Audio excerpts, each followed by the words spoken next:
Acordamos de la clase anterior. Mira si está grabando ahí, si tiene el red ahí, que no veo bien. Quedamos en la, ahí mismo, en no, la por acá, por mensaje acá. a Éfeso. Tiene el red, ahí lo tiene. Rojo. Sí, Sí. ok, gracias, no veía bien. Nos quedamos en la iglesia. El No. mensaje a Éfeso. No, ya estudiamos Éfeso. ¿Seguro? Sí, tomamos Éfeso, tomamos Esmirna, tomamos Pérgamo y Tiatira. Nos queda Sardi, Oh, de verdad. Filadelfia Sí. y la Odisea. Ya, ok. Ok, estamos estudiando sobre el misterio de Dios y la iglesia. Y hay una doctrina que quiero que atiendan bien, al final la voy a esclarecer un poco más, pero hay un concepto de que recibir a Cristo como Señor y Salvador de tu vida, declarar, creo en Jesús, declaro que Jesús es mi Señor, creo que Él se levantó de entre los muertos, está en el capítulo 10 de Romanos, perdón, 9 de Romanos. Consideramos que con esa declaración la persona tiene ganado el cielo. Y hay un peligro en ese tipo de doctrina. ¿Por qué? Porque ese tipo de doctrina nos lleva a algo terrible, que es sentarnos, considerar que con esa forma ya resolvimos el problema, que tenemos la vida eterna ganada, y no es así. No es así. Al igual hay una doctrina, que también lo vamos a enfatizar en el final del estudio, que la gente no necesita hacer obras para ser salvo, que solamente se necesita la fe. Y es porque han cogido 2 versículos de la Biblia y no han leído el tercer versículo, que también lo vamos a tocar.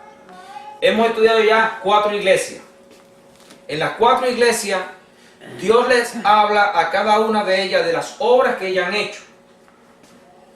Sin embargo, en verdad en esas obras que ellos han hecho, Dios no le dice, ustedes tienen por esto la vida eterna. Sino le dice que hay ciertas cosas, dice, hay algunas cosas contra ti que tengo. Tengo pocas cosas contra ti. ¿Se acuerdan de esa palabra? Y que le mencionaba esas pocas cosas. Y que en esas pocas cosas estábamos viendo que era pecado que había dentro de la iglesia. A esas 3 iglesias, porque la única que no tiene esa condición es la iglesia de Esmirna. No le llama la atención, pero a todas las demás le dice, pero tengo unas pocas cosas contra ti, pero tengo unas pocas cosas contra ti. Le señala las pocas cosas y le muestra que lo que ellos tenían, y que si ellos no cambiaban esa situación, ellos no podían llegar a su presencia, porque eso es pecado, y la paga del pecado es muerte. Entonces, recibir a Cristo como Señor y Salvador de mi vida, y seguir con pecado, no alcanzo el cielo, no alcanzo la iglesia. Tenemos que tener eso presente. Ok, vamos a la iglesia de Sardis, capítulo 3, y vamos a ver lo que le dice el Señor a esta iglesia. Son 7 iglesias. Le dice, escribe al ángel de la iglesia en Sardis. ¿Quién es el ángel de la iglesia en Sardis? ¿Quién hablamos que era el ángel? ¿Qué es el ángel? ¿A quién se le está refiriendo ahí como ángel? Dime. Al pastor. Al pastor puede ser. Claro. Al mensajero que tiene la iglesia en ese caso, el que le lleva la enseñanza de Dios. El que tiene los 7 espíritus de Dios y las 7 estrellas, dice esto: yo conozco tus obras, que tienes nombre de que vives y estás muerto. Esta es una iglesia que hace obras, pero dice que ella se llama a sí misma una iglesia viva. Viva. Tú tienes un nombre de que vives. Eso quiere decir, yo digo, yo estoy bien, yo estoy salvo, yo no tengo problema. Pero Jesús le dice, tú estás muerto. ¿A quién le dice eso? Le está diciendo eso al pastor. Y se lo está diciendo a la iglesia. Tú estás muerto. ¿Cómo es posible que si tengo buenas obras, yo conozco tus obras que tienes, yo conozco tus obras? Tienes nombre de que vives, pero estás muerto. Ahora dice, sé vigilante y afirma las otras cosas que están para morir, porque no he hallado tus obras perfectas delante de Dios. ¿Qué le parece? Le está diciendo que las obras que están haciendo no están perfectas delante de Dios, y que tiene otras cosas que se van a morir. Es decir, esa es la vida la vida del cristiano, es la vida de la iglesia. Aquí estamos encontrando una iglesia que está haciendo cosas que la están llevando al infierno. Pero Jesús dice que esta iglesia es de Él. Dice, yo estoy en medio de mis 7 iglesias. Escríbele al ángel que yo tengo en mi mano derecha. Fíjense toda la situación que hay aquí, como hemos aprendido. Pero le está diciendo a esta iglesia, tú dices que estás viva y estás muerta. No he hallado tus obras perfectas delante de Dios. Acuérdate pues de lo que has recibido y oído, y guárdalo y arrepiéntete. Esta es una iglesia que pasó al modernismo. Recibió en un tiempo una enseñanza. Recibió algo del pasado que se le dio. Pero a medida que fue caminando, esta iglesia fue cambiando su doctrina y su manera de vida. Miren cómo dice. Acuérdate de dónde, lo que se te enseñó anteriormente. Entonces, ese es un peligro que hay en la parte del modernismo. La Biblia, mucha gente la toma como un libro antiguo. Bueno, ahora hay muchas modernidades de que hay que cambiar ciertas cosas para salvar a la gente, para quedar bien con la gente, para que la iglesia progrese. Hermano, el problema no es que ni la gente cambie a mi manera, ni que la gente progrese a mi manera, ni que la iglesia progrese a mi manera. El problema es que Dios de verdad salve a la gente. El método mío no sirve. El método suyo no sirve. Tiene que ser el método que Dios dio. Porque Dios no va a cambiar sus principios, su justicia, porque yo cambie mi método. Y a mí me parezca que mi método es bueno, o mi método me dé resultado en la tierra. El problema, y como siempre le he dicho, podemos ser 10, podemos ser miles, pero ¿cuánto llegamos al cielo? Si tengo miles y me llegan 10, ¿qué más me da tener 10 y que lleguen 10? Voy a tener el mismo resultado. Si tengo miles y llegan los miles, gloria a Dios. Pero si tengo 1000 y llegan 10, ¿de qué me valieron los 999? 90. Son 10, 99. 90, perdón, sí. Me quedé como uno. Fui yo el único que llegué. Oigan esto. Acuérdate pues de lo que has recibido y oído y guárdalo y arrepiéntete. ¿Por qué? Porque estas personas habían oído algo y lo cambiaron. Habían recibido algo y lo cambiaron. Pues si no velas, vendré sobre ti como ladrón y no sabrás a qué hora vendré sobre ti. Oiga la sentencia para estas personas que cambian la voluntad de Dios, cambian la enseñanza de Dios. Me trae otra vez recuerdo del pastor que le hablé de Colombia. Que el hombre, Dios le dijo, estás equivocado, vas para el infierno. Y el hombre decía, Señor, pero ¿cómo es posible? Al final él habla y dice, yo tuve que cambiar toda mi doctrina, porque todo lo que me estaban enseñando era equivocado. Y él tiene una iglesia que consideraba que estaba bien, porque él ahí aún, el que ve el pastor que iba camino al infierno, oiga, es interesante ver un hombre que en el espíritu le dice a Dios, Señor, pero yo soy cristiano, yo estoy bien. Eso me acuerda del capítulo 7 de Mateo, versículo 22, que lo menciono mucho, 21-22, que dice, en aquel tiempo me dirás, Señor, Señor, pero en tu nombre hicimos milagros, echamos fuera demonios, en tu nombre, eso es pararte frente a Dios, Señor, pero yo soy cristiano, yo tengo una iglesia en la tierra, Señor, yo eché demonios, yo vi la gente ser sanada a través de mí, Señor, ¿cómo es que me vas a mandar al infierno? Piensen en eso. Jesús dice eso. ¿Por qué me llamas Señor, Señor y no haces lo que yo digo? Por no hacerlo. Ah, no, Señor, pero yo hice lo que tú dijiste. Yo eché demonio. Sí, tú echaste demonio, tus obras. Yo estaba allí. Tú predicaste la palabra conforme a tu voluntad. Tú hiciste lo que tú pensaste que era, pero tú no me obedecías. Tú no me amabas. Tú no me respetabas. Tú tenías tu doctrina, tú tenías tus conceptos. Y ese es el peligro del maestro. Por eso Jesús hay un versículo que le dice al maestro, si un ciego se va detrás de otro ciego, los dos caen en el mismo hueco. Entonces hay que tener, mucha gente hoy en día dice, no importa donde yo vaya, se habla la palabra. Hay gente que, por ejemplo, voy a ponerlo absurdo. No, yo voy a la iglesia católica porque allí se habla la palabra. Hermano, si el que está parado ahí es un ciego, idólatra, sinvergüenza, homosexual, ladrón, y vive ese tipo de vida, ¿cómo tú me vas a decir que ese hombre, porque te habla la palabra, es un ciego y tú lo guías? Hermano, vas a ir al mismo hueco que ese hombre. Tú no puedes seguir una persona que tú ves que quiere seguir pecando y que peca a voluntad propia y se siente bien con el pecado. Tú puedes entender que un hermano tenga defectos, como tú y yo lo tenemos, pero estamos luchando, buscando de quitarnos ese defecto. No hay nada en mi vida que a mí me desagrade más que las cosas que yo hago mal hechas.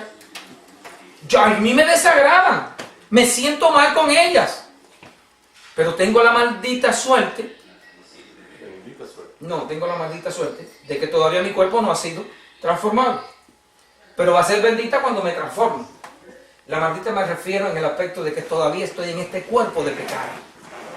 Porque nos perteneció, eso fue una maldita suerte que nos tocó por la desobediencia de nuestro padre Abraham. A nosotros nos tocó. Tal vez la palabra está muy fuerte, pero es, ¿me entiende a lo que me quiero referir? Sin ofendernos unos a otros. Pero nos tocó por suerte. Pero tú dices que es una maldición generacional. Sí. Por medio de él. Por medio del pecado de Adán. Nos tocó a todos. Está escrito. Nuestro cuerpo tiene una ley de pecado que no me la puedo quitar hasta que no sea yo transformado en mi cuerpo. El día del levantamiento de mi cuerpo. Esa maldición viene hasta ahora, hermano, viene hasta ahora, porque el hombre siempre es débil. El hombre siempre va a ser débil. Dice que es el sexo fuerte, pero no, el hombre es más débil, es muy débil. Nosotros somos débiles. En ese aspecto el hombre y la mujer estamos en la misma. Sí. Pero tienes, oigan esto, pero tienes unas pocas personas en Sardis. Dice que hay unas pocas personas. Es decir, hay personas que están en este tipo de pecado, pero habían unas poquitas personas, el verso 4, pero tienes unas pocas personas en Sardis que no han manchado sus vestiduras. Ven aquí, ¿saben qué significa vestiduras manchadas? Sí, pecado. Eso es pecado. Por eso cuando estamos viendo esta iglesia que Dios le está diciendo, ustedes no están siguiendo lo que yo les digo, ustedes empiezan a cometer pecado. El modernismo lleva a pecar. El cambio del hombre de dejar la palabra de Dios lo va a llevar a pecar. El que no obedece esta palabra clara y limpia como está, el que inventa aquí, el que la inventa, como la están inventando hoy, te va a llevar a pecar. Y entonces Dios le dice, hay algunos que no han manchado su vestidura.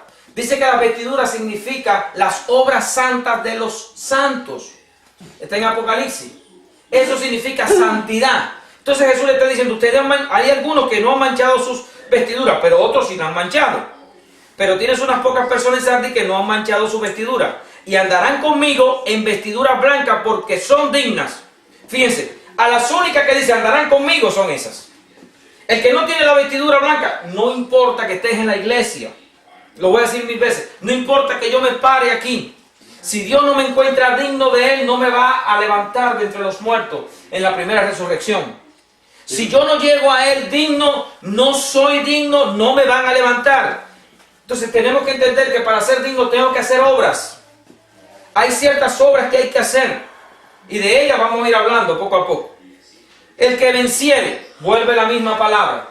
Si no vences contra estas cosas que te están matando, si no eres capaz de ir contra ella y cambiarla en tu vida, si no vences, no vas a llegar. Pero el que venciere será vestido de vestiduras blancas, y no borraré su nombre del libro de la vida.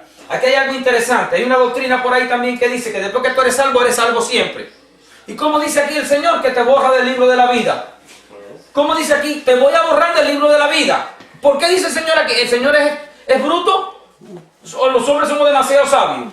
No, después que tú que crees en Cristo ya eres sabio eternamente. Aquí dice a esta iglesia le está diciendo, una iglesia que dice que la tiene en su mano al pastor y que dice que se mueve en medio de ella. Y le dice, oye, si tú no cambias esto, ¿sí? Yo te inscribí en el libro de la vida, pero ¿cómo me inscribí y después me borras? Señor, en la tierra es fácil, coge el borrador y lo quita. En el cielo es igual, coge el borrador y lo quita, porque no eres digno. Te he dado una bendición y tú no quieres recibir la bendición, pues no eres digno de mí. Ah, no, Dios, tú tienes que aceptarme porque yo dije que Jesucristo era mi Señor. ¿Y lo obedeciste? ¿Por qué me dices Señor, Señor y no obedece lo que yo digo? Es lo mismo. No eres digno de mí, por lo tanto te borro del libro de la vida. no tienes las vestiduras blancas, no vives en santidad, te borro del libro de la vida. ¿Está claro ahí, hermano? ¿Lo volvemos a leer? El que venciere será vestido de vestiduras blancas y no borraré su nombre del libro de la vida. Le voy a decir esto. Esto no se lo está diciendo solamente a los que están mal. Se lo está diciendo a los que están bien. A los que están bien se lo está también diciendo. Fíjense, es para todos ustedes. Hay algunos que tienen la vestidura blanca. Pero si tu vestidura blanca se te pone sucia, te voy a borrar del libro de la vida. No estamos hablando, hermano, de comer hoy y pasar hambre mañana. Estamos hablando de eternamente ir al infierno, al lago de fuego, o eternamente ir a un lugar de gloria. Estamos hablando de dolor eterno o de vida eterna, de paz.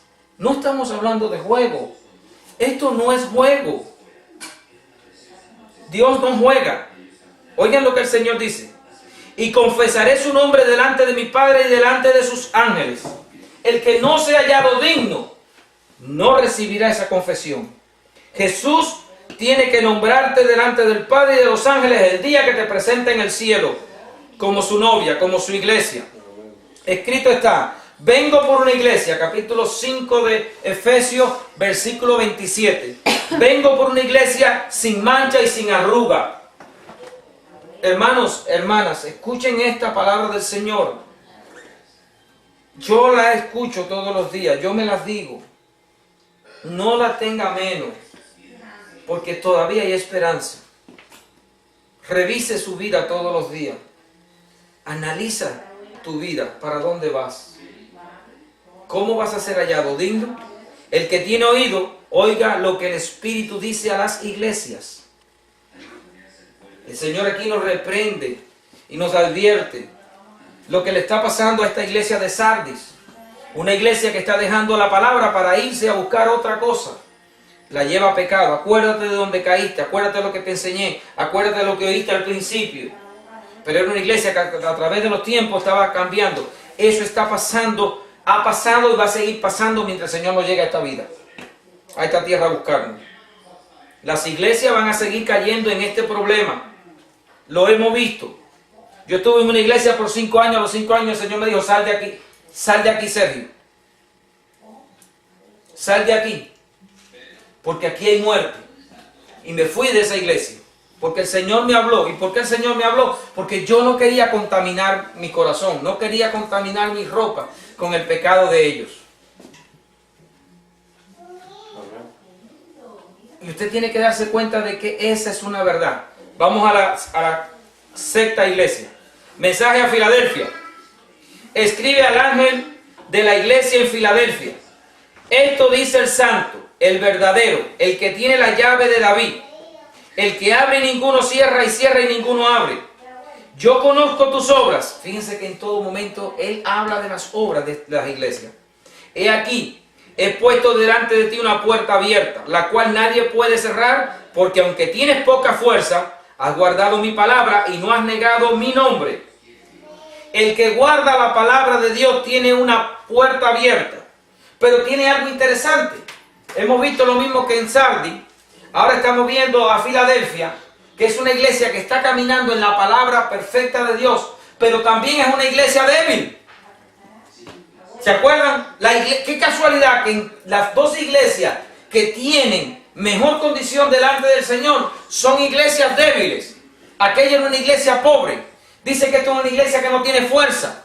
Qué extraño que las iglesias poderosas que muestra aquí, las iglesias fuertes, la iglesia que el mundo la puede ver con ímpetu, como buena, como grande, como impulsiva, Dios la tiene en estas 7 iglesias como iglesias equivocadas.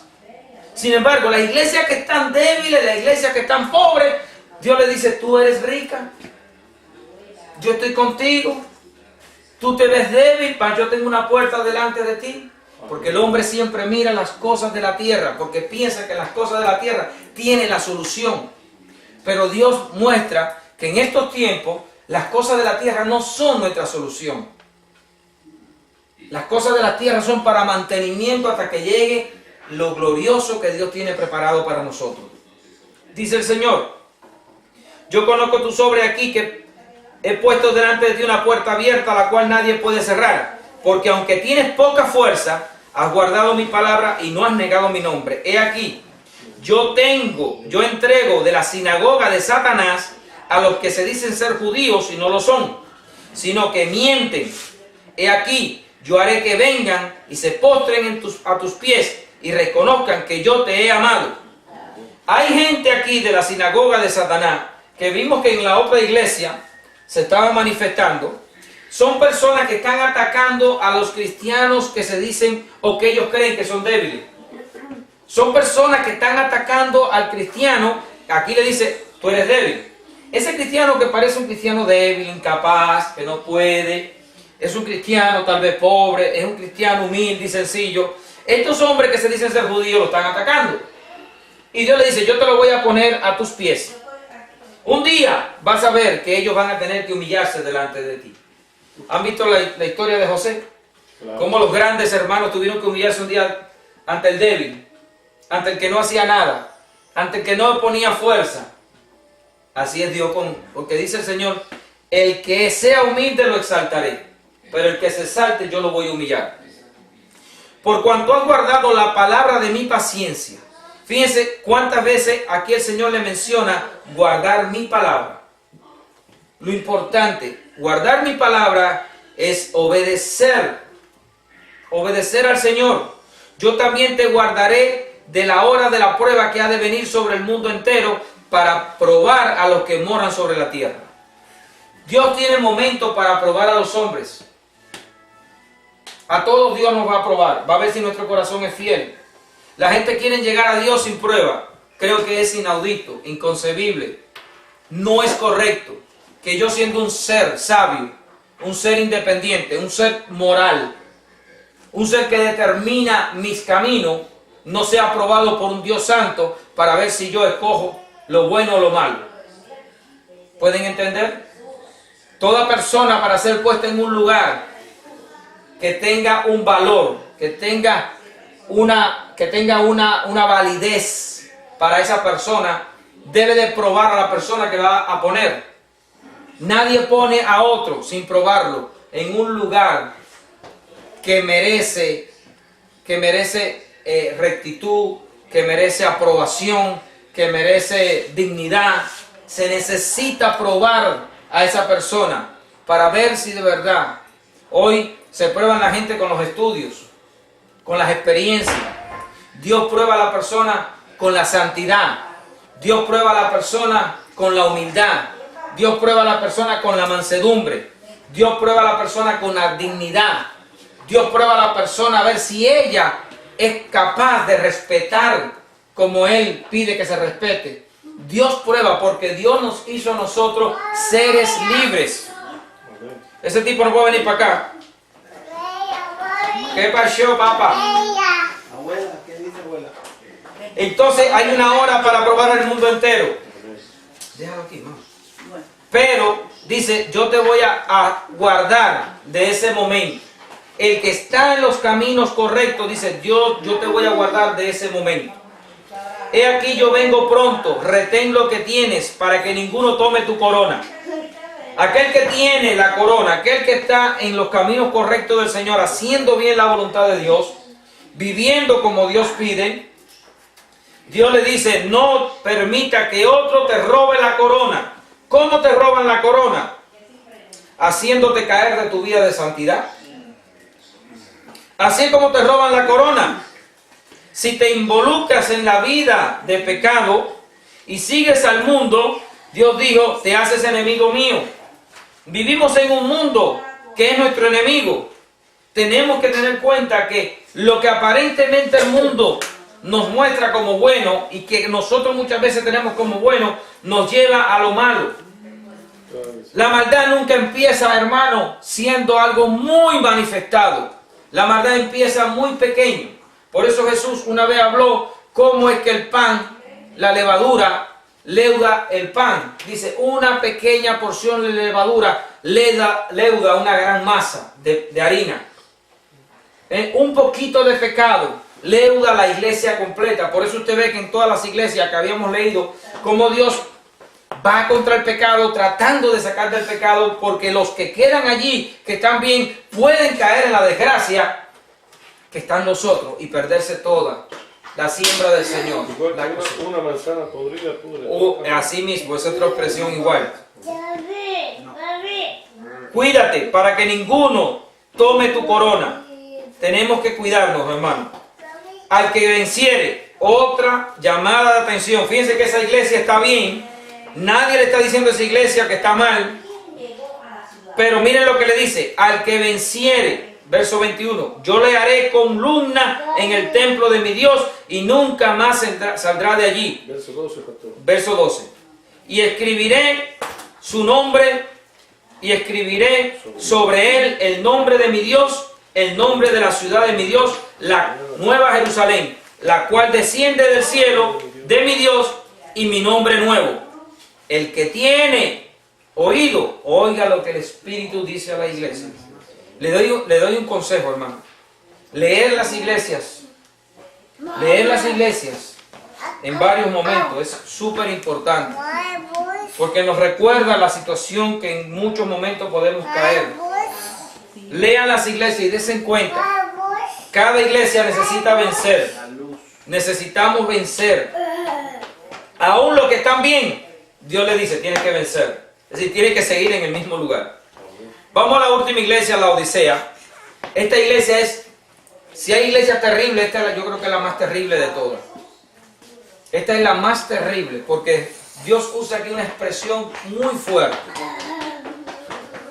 Dice, escribe al ángel de la iglesia en la Odisea.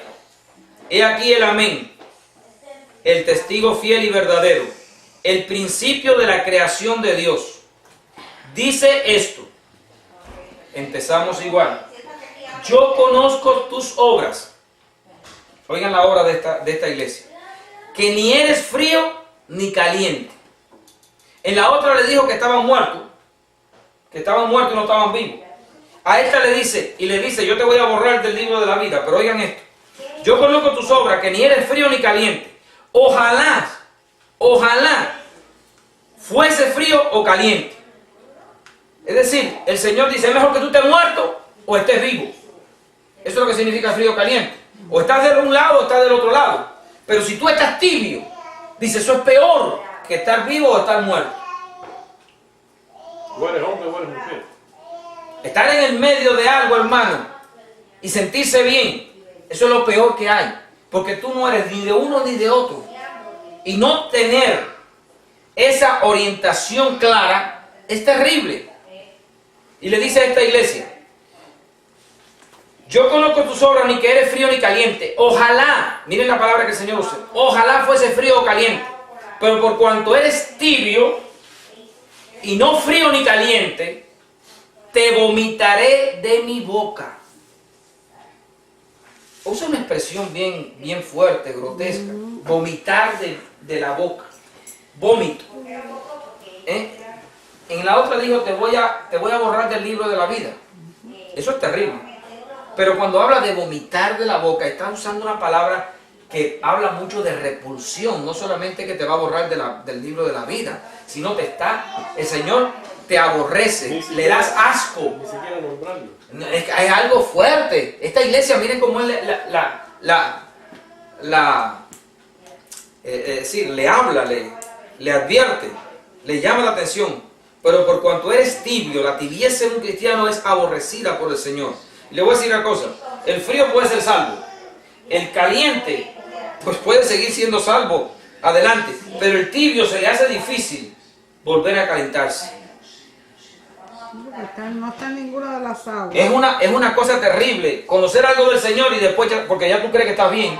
Y esa es la doctrina que hoy en el mundo está surgiendo, donde el cristianismo está cayendo en una tibieza terrible. Yo sé que en todos los tiempos esto ha sucedido. Eso a mí no tengo ninguna duda.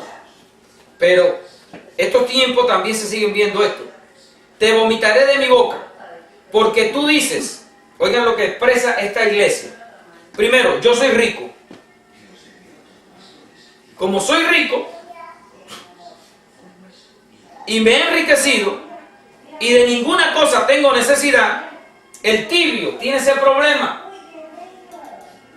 No necesita nada.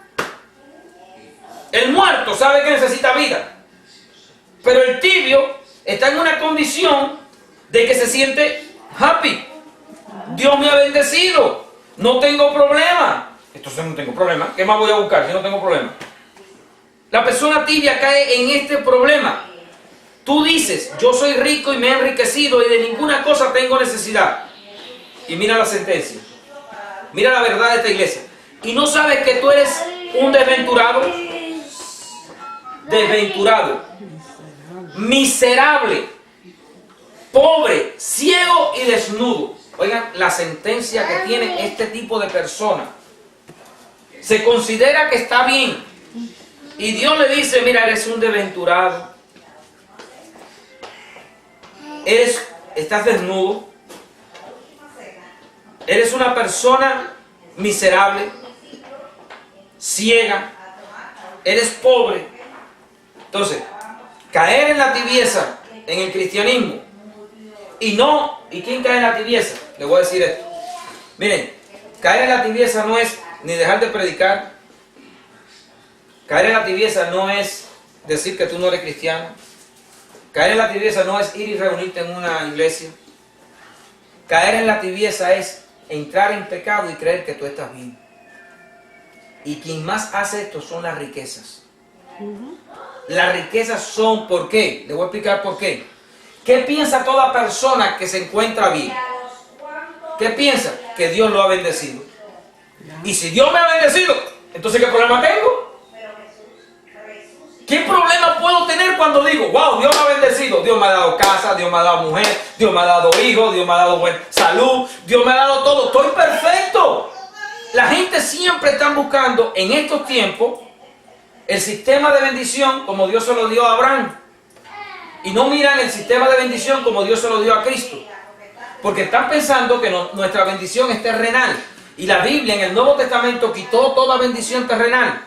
Le digo, ustedes solamente lo que tienen es que tener mantenimiento. Mantenimiento. Porque cuando ustedes busquen riqueza, lo que se van a buscar problemas. Y cuando la iglesia va a empezar a buscar riqueza, esto es lo que se encuentra. Que se convierten en iglesias tibias. Porque entonces cuando empieza la riqueza, empieza el pecado. Cuando entra la riqueza, entra el pecado. Las iglesias ricas, todas las que hemos estudiado, no hemos encontrado una que tenga dinero, que tenga riqueza, que no esté muerta. Solamente, tristemente, usted me dirá, wow, Sergio, entonces ¿qué? Las riquezas no son malas. Pero el problema es que la riqueza y nuestra naturaleza mala nos lleva a la equivocación, nos lleva al error. Bendito Dios, Sergio, no puede entrar ningún rico en el reino de los cielos. Le es difícil. ¿Por qué le es difícil al rico entrar en el reino de los cielos? ¿Por qué Jesús tuvo que decir esas palabras? Porque las riquezas lo apartan del amor de Dios. Porque su naturaleza, al estar tan suplida en sus necesidades, su alma no busca la misericordia y apartarse del pecado. Porque las riquezas te llevan a hacer pecado. ¿Se acuerda el rico y Lázaro? El rico por sus riquezas se fue al infierno. Lázaro por su pobreza pudo llegar al cielo. Ese es el problema que está en la riqueza. No es que Dios no nos quiere dar riqueza. Dios sí te quiere dar riqueza. Lo que pasa es que cuando Dios te da riqueza te echas a perder. Eso es como el sembrador. Le voy a poner el caso. El sembrador siembra arroz. ¿Y sabe lo que le hace al arroz cuando lo siembra? Le llena la tierra de agua, sí, pero que completa de agua. Y dice, wow, ¿qué está haciendo este hombre? Ahora, coja maíz, siembra el maíz o el frijol y haga lo mismo para que usted vea. ¿Sabe lo que sucede? Se muere el frijol y el maíz. No, se pudren, pero el arroz no. Son diferentes frutos. El arroz crece dentro del No, el arroz tú tienes que encharcarlo y ahogarlo. Y que eso ahí empieza a secarse. Ahí es donde el hombre se da bueno. Ese es el problema con nosotros. Cuando estemos en el cielo, allí vamos a hacer arroz. Nos van a dar riqueza a puchedumbre. Pero en la tierra, Dios tiene que sujetarnos. Porque cuando las riquezas entran en la iglesia, de la manera que entra. Mira la iglesia católica. Se hizo rica. Tanto oro que tiene. Y las iglesias cristianas que se van haciendo ricas, cuando usted va a ver lo que hay dentro de ellas, usted ve el pecado. No es que entre los pobres no hay pecado, y que entre iglesias, sí los hay también, pero el modelo es que cuando empiezan las iglesias a crecer en mucho dinero, caen en pecado. Por eso Timoteo habla de eso. No trates de enriquecerte porque vas a tener muchos dolores. Entonces estamos viendo aquí clarito lo que pasa. Yo no estoy en contra de la riqueza, a mí me gusta el dinero, pero el dinero que me va a llevar a mí a irme a la muerte, yo no lo quiero. Prefiero tener un poco de debilidad, en un poco de necesidad. Prefiero, si yo no voy a poder controlar esa situación, que estar en abundancia. Y yo sé, por mí, que cuando he tenido mejor economía, mi vida espiritual, eso lo digo por mí. Yo no sé, ustedes son perfectos, yo no. Yo siento que mi vida espiritual ha bajado. La mía ha bajado. Me sube un poquito el orgullo. Cuando lo miro así, la varita sube. Como la bolita esa sube. Siento que el orgullo sube. Siento que dentro de mí el corazón ya busca otras cosas que ya no buscaba antes. ¿Entienden? Pero sí sé que cuando he tenido necesidad, mis rodillas crecen. Oh sí, cuando hay necesidad, me veo arrodillándome, me veo humillándome, me veo pidiendo perdón. Pero cuando me veo en abundancia, no me veo igual. Esa es mi experiencia, no sé la de ustedes. Porque cuando veo que me aprieta la vida, entonces corro a Él. Con más énfasis. Eso es en mí. Cada uno tiene que analizarse. Si usted no tiene esa necesidad, gloria a Dios, perfecto. Y dormirse en el estudio también es malo, ¿eh? Yo lo sé, hermano. No hablemos de eso ahora. Porque hago una dormida. Dice, por tanto, yo te aconsejo, oigan ahora la llamada atención. Por tanto, yo te aconsejo que de mí compres oro refinado en fuego. Oro refinado en fuego es pureza. Eso es lo que significa el oro refinado en fuego. El oro refinado en fuego es puro. Así que el Señor ahí está pidiendo pureza. Porque esta iglesia está mezclando. No está pura. Para que seas entonces rico. Porque tú dices que eres rico, pero no tienes pureza espiritual. No tienes santidad. Vestiduras blancas para vestirte. Estás en pecado. Tienes que dejar el pecado para ponerte vestiduras blancas. Y que no se descubra la vergüenza de tu desnudez. Dice, le está diciendo, estás desnudo. Estás desnudo por causa de tu forma de vida. Y unge tus ojos con colirio para que veas. Miren lo que le pasa a esta persona. Se convierten en ciegos espirituales. La condición de esta iglesia es que no puede ver la verdad. ¿Usted se acuerda cuando Jesús estuvo en la tierra y dijo, hay ciegos que ven y hay hombres que tienen vista y no ven? Hay hombres que tienen oído y no oyen. Dice, es increíble, pero esto es. Este es el problema entre el conocimiento de la revelación divina, del comprender a Dios, y las personas que oyen a Dios pero no la entienden. O no la quieren entender, ¿cómo es la cosa? Están las dos partes, el que no lo entiende porque no quiere entenderlo. Y el que no ve porque no quiere ver. Y el que no ve porque no quiere ver, porque está escrito y está claro. Hay un dicho que dice que no hay peor ciego y sordo que el que no quiere ver. El que no quiere ver. Pero el problema es que hay cosas en la vida que nos llevan a no ver. Ahora, ya que me dijiste eso, te voy a decir dos cosas. Una es la parte humana, hijo. Y otra es la parte satánica que trabaja contra nosotros. Son dos cosas que tenemos que abrir nuestros ojos.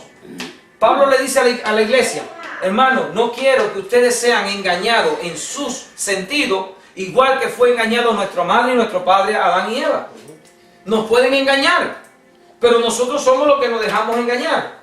A nadie le quita. Usted le dice a una persona, oye, ¿tú quieres que yo te tire una olla de candela? No, ¿cómo me vas a tirar una? Nadie quiere que la tiren una olla de candela. ¿No, verdad? Sin embargo, Dios está diciendo, hay una olla de candela preparada para ustedes y la gente dice, no hay problema. No, no hay problema. Mira, si tú haces esto, te van a tirar en la olla de candela. No hay problema. A mí me gusta esto y yo sigo haciendo esto. Dios está diciendo, hay una olla de fuego ardiente preparada para el pecador. Lo ha dicho 1.000 millones de veces. Manda a su hijo. Y todavía la humanidad dice, no me importa.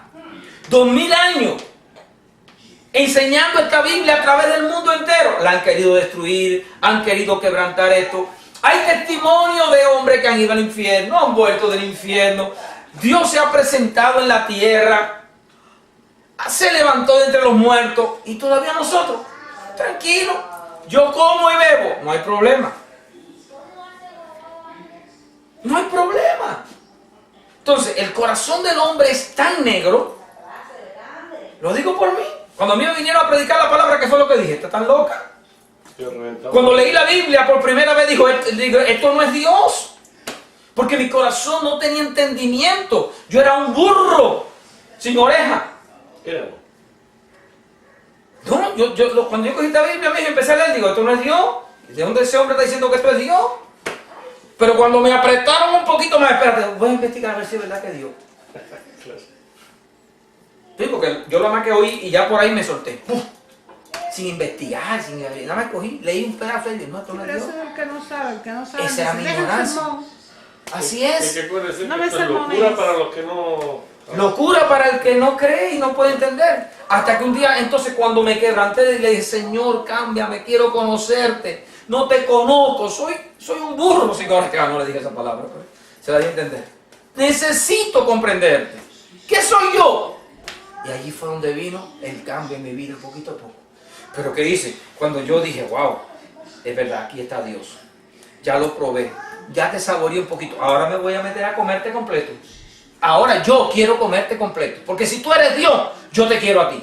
Ahora, si tú no eres Dios, a mí sí no me interesa. Eso sí se lo dije. Si tú no eres Dios, yo no quiero nada contigo. Pero si tú eres Dios, entonces sí yo te quiero. Eso es como decir, aquí tienes a tu padre. Ah, no, si tú eres mi papá, yo quiero estar contigo. O pero si tú no eres mi papá, no, a mí no me interesa estar contigo. Esa es la diferencia. Así deberían decir todas las mujeres. Si tú eres mi hombre, yo quiero estar contigo. He aquí, dice el Señor, yo reprendo y castigo, 19, a todos los que amo, sé pues celoso y arrepiéntete. Oigan lo que dice, arrepentimiento. Arrepentimiento. Una de las cosas que primero manda el Señor para vida eterna es arrepentimiento. ¿Saben algo? En la oración del pecador que hoy se dice en el mundo, no se llama arrepentimiento al hombre.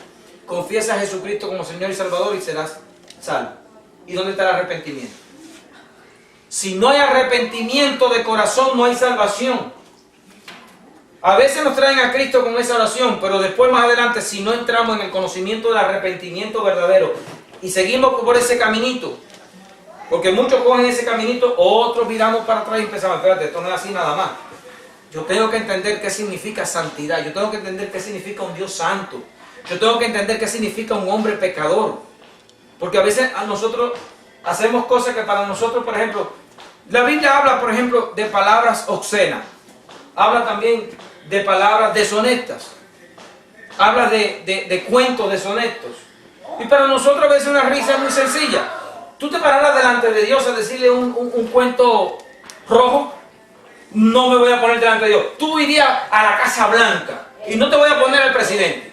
Te topas con el secretario que tienes allí y le dices, venga, que le voy a hacer un cuento rojo. No se lo haces. No se puede porque eso rojo es comunista. Ah, bueno. Bueno, entonces, ¿cómo lo pongo? Pinto. Azul es picante. Picante, Entonces, picante. nosotros a veces, nuestra naturaleza humana, lo que estamos acostumbrados, Dios no es de esa manera. Dice, Dios es alegre, sí, pero Dios es alegre, pero no con la maldad, no con la sinvergüencería, no con lo feo, Pero con Con respeto. sanidad. con respeto, y te vas a reír, y Él es el Dios de la alegría.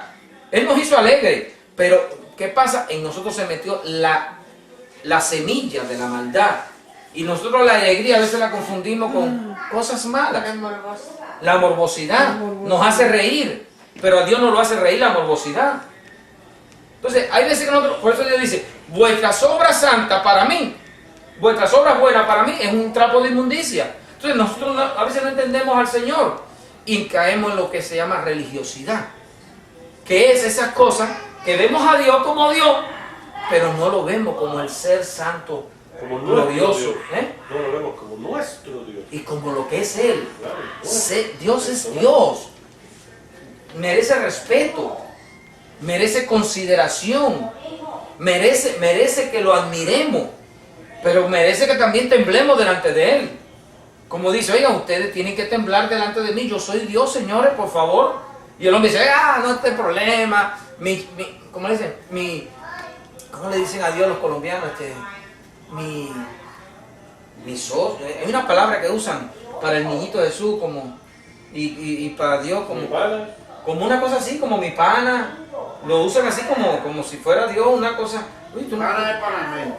no, pero hay una palabra en Colombia que ¿cómo le dicen al niño Jesús? El niño El Dios. divino niño. No, pero le llaman hay como un niño, como un socio. Una palabra que se usa, yo le he oído muchas veces. Pero como que Dios es Llave. una cosa así, pero es otra palabra, le he oído. Y oye, Parcero. caen en una forma de expresar de Dios sin respeto. Terminando aquí dice el Señor, bueno, he aquí yo estoy a la puerta y llamo. Si alguno oye mi voz y abre la puerta, entraré a él y cenaré con él y él conmigo. Como ven esto, hermanos, estas personas que han entrado en esta situación tienen que entrar en comer con Dios, en una relación de amistad con Dios.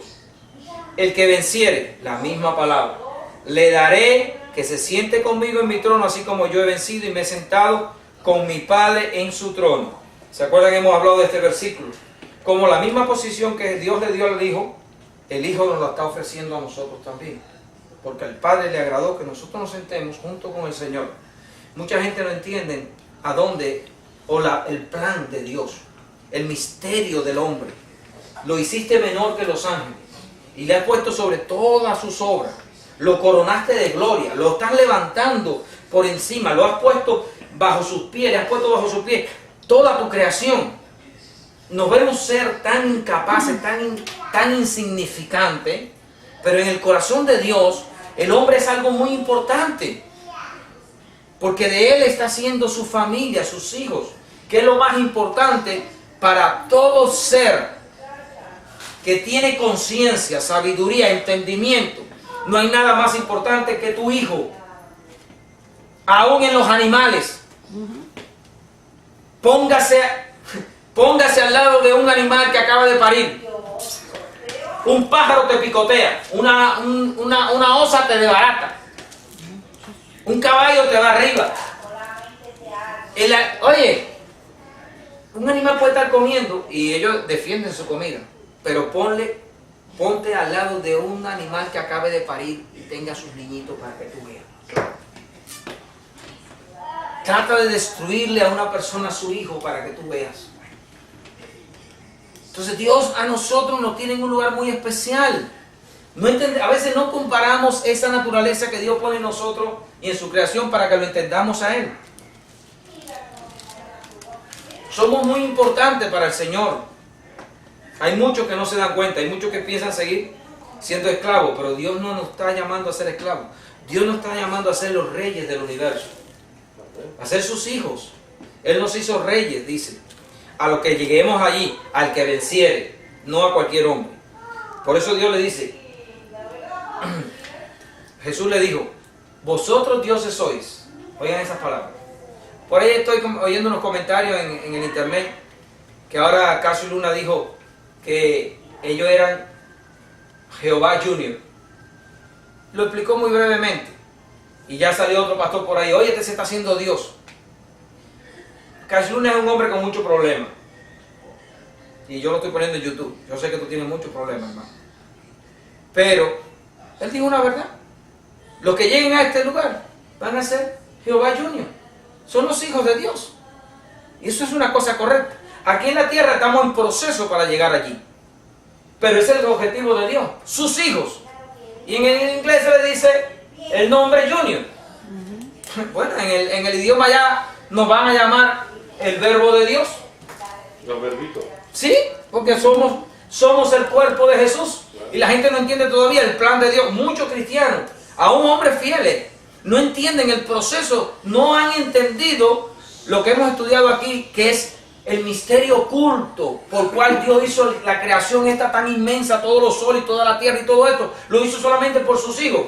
Como un padre, todo lo que hace un padre para traer un hijo. Hay algunos que no pueden, pero el que puede y hace todo lo posible por crear el hábitat más maravilloso que pueda para su hijo. Aún el hábitat que él no tiene, esa no es la que él quiere para su hijo. Él busca de crear algo mejor para su hijo de lo que él tiene. Tú ves a un padre que tiene, por ejemplo, una casita y cuando va a tener un hijo, dice, no, tenemos que mudarnos para una casa ahora con 2 o 3 cuartos. Que tenga una sala, que tenga esto, para que el muchacho, no piense en él, piense en lo que viene y va a crear lo mejor que él pueda para cuando llegue ese hijo. Pues Dios ha hecho este universo y la gente no entiende que todo lo ha hecho por sus hijos, por crear a sus hijos. Y a veces nosotros los cristianos, bendito Dios, que seamos humildes, pero no podemos negar la verdad de lo que dice las Escrituras. Jesús vino a la tierra por los hijos de Dios. Sé que todos no vamos a llegar, pero los vencedores, dice, sí van a ser. Se van a sentar junto conmigo en el mismo lugar donde mi Padre me sentó a mí. Y si yo tengo que crecer a la imagen y semejanza de Jesús y ser semejante a Jesús en sustancia, pues no voy a ser diferente a Él. La diferencia entre Él y yo es una, que Él es el primero y yo vengo después. Pero somos hijos. ¿Qué hay diferencia entre el primer hijo y el segundo y el tercer hijo? ¿Saben la única diferencia que había? Lo voy a poner bíblicamente porque en el mundo gentil es diferente. La diferencia en el primer hijo y los demás hijos es que el primer hijo tenía una herencia mayor que los demás. Nada más. Pero en naturaleza, en sustancia y en familia eran todos iguales. Todos son mis hijos, pero el primero tengo que darle lo que le pertenece. El primogénito. El primogénito. Por eso Jesús recibe la primogenitura y recibe la gloria, porque Él es el primer hijo de Dios. Pero todo lo que Dios está haciendo en este momento, que la gente no entiende en eso, vamos a recibir, dice Jesús, te vas a sentar junto conmigo. Yo te voy a dar mi misma herencia y tú y yo vamos a ser iguales, porque tenemos la misma sustancia. Ahora, ok, yo voy a ser el jefe. Perfecto, Señor. Tú tienes que ser jefe si tú fuiste quien me salvaste. De ti ha provenido todo lo que yo tengo. Como a mi hermano mayor no le voy a decir, bendito Dios, tú eres el que debe recibir la gloria. Pero yo comparto esa gloria junto contigo, porque a ti te ha dado la gracia de llamarme. Eso es una gran bendición. Eso es una gran bendición. Reconocer mi posición y vivir esa posición y gozarme en esa posición. Y eso es lo que papá está haciendo con nosotros. Por eso digo que Él es el primero de entre los muertos y el que recibe toda la gloria de la obra que hizo, la hizo Él. Yo no hice nada. Él fue quien lo hizo por mí. Él fue quien murió, fue al infierno. Ya yo no tengo que pasar por el infierno. Si soy vencedor. Si soy vencedor. Acuérdense, en las 7 iglesias, esta palabra es clave. Al que venciere, le daré que se siente conmigo en mi trono, así como yo he vencido y me he sentado con mi Padre en su trono. Fíjense, la palabra aquí vencedor habla de el que vence y él dice, yo he vencido. Tú tienes que vencer también. El que tiene oído, oiga lo que el Espíritu dice a las iglesias. Aquí termina la 7ª iglesia. Espero, hermano, con todo mi corazón se lo digo, que toda persona, terminó. Las 7 iglesias sí, pero no se ha terminado la palabra de Dios. Vamos a seguir estudiando sobre este misterio porque voy a hablar un poquito más de la iglesia el próximo estudio. ¿Cuánto tiempo llevamos? Falta 5 minutos. Amén, qué bueno.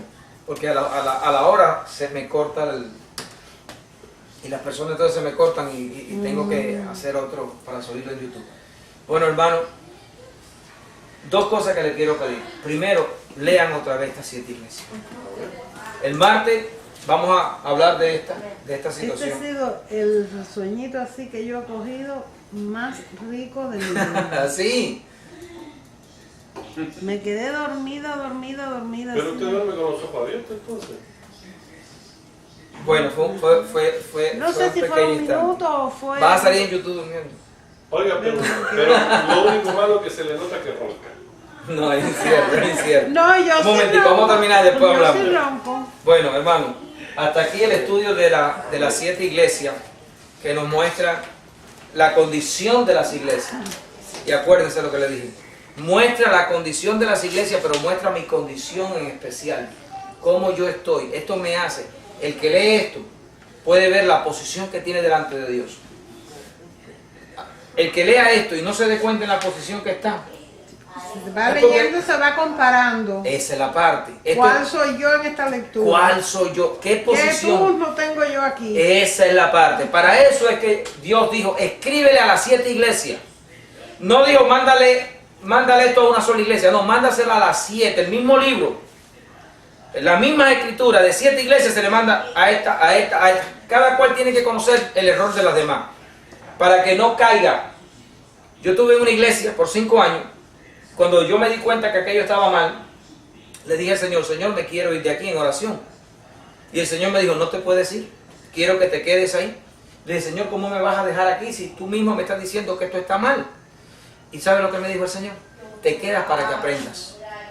Para que aprendas el error de ellos, para que tú no lo cometas. No lo cometas. Ajá. Eso es lo que le está diciendo el Señor aquí en las iglesias. Mándale esto a todas para que ellos vean los errores de los otros y tú no lo cometas. La Biblia dice, el Antiguo Testamento está escrito para que tú te des cuenta de lo que ellos hicieron equivocadamente y tú no vengas a hacer lo mismo. Dios siempre lo que nos está advirtiendo como un buen padre. Eso es súper importante. Entender lo que el otro hizo mal hecho para yo no caer en eso. Súper importante, hermano. Cuando usted me vea a mí resbalar y usted me diga, hermano, resbalaste, es porque tú estás fuerte. Pero cuando tú me veas a mí resbalar y no entiendas que resbalaste, vas a resbalar junto conmigo. ¿Te das cuenta? Porque tú no diste ni rebalón. Ahí vas a caer. No viste el pedacito de cáscara de plátano. Pero cuando tú ves el pedacito de cáscara de plátano es porque tú estás fuerte. Y por eso Dios le dijo, miren esto, para que vean el plátano y no resbalen en el mismo lugar. ¿Están entendiendo la moraleja? Miren lo que está pasando. Estas 7 iglesias no están por gusto. Y acuérdense que está escrita en Apocalipsis. Está escrita en el libro de los últimos tiempos. Hasta aquí vamos a dejar esto. Bendito Dios, el que entienda esto, el que lea estas iglesias. Se lo recomiendo a todos mis hermanos que me están viendo.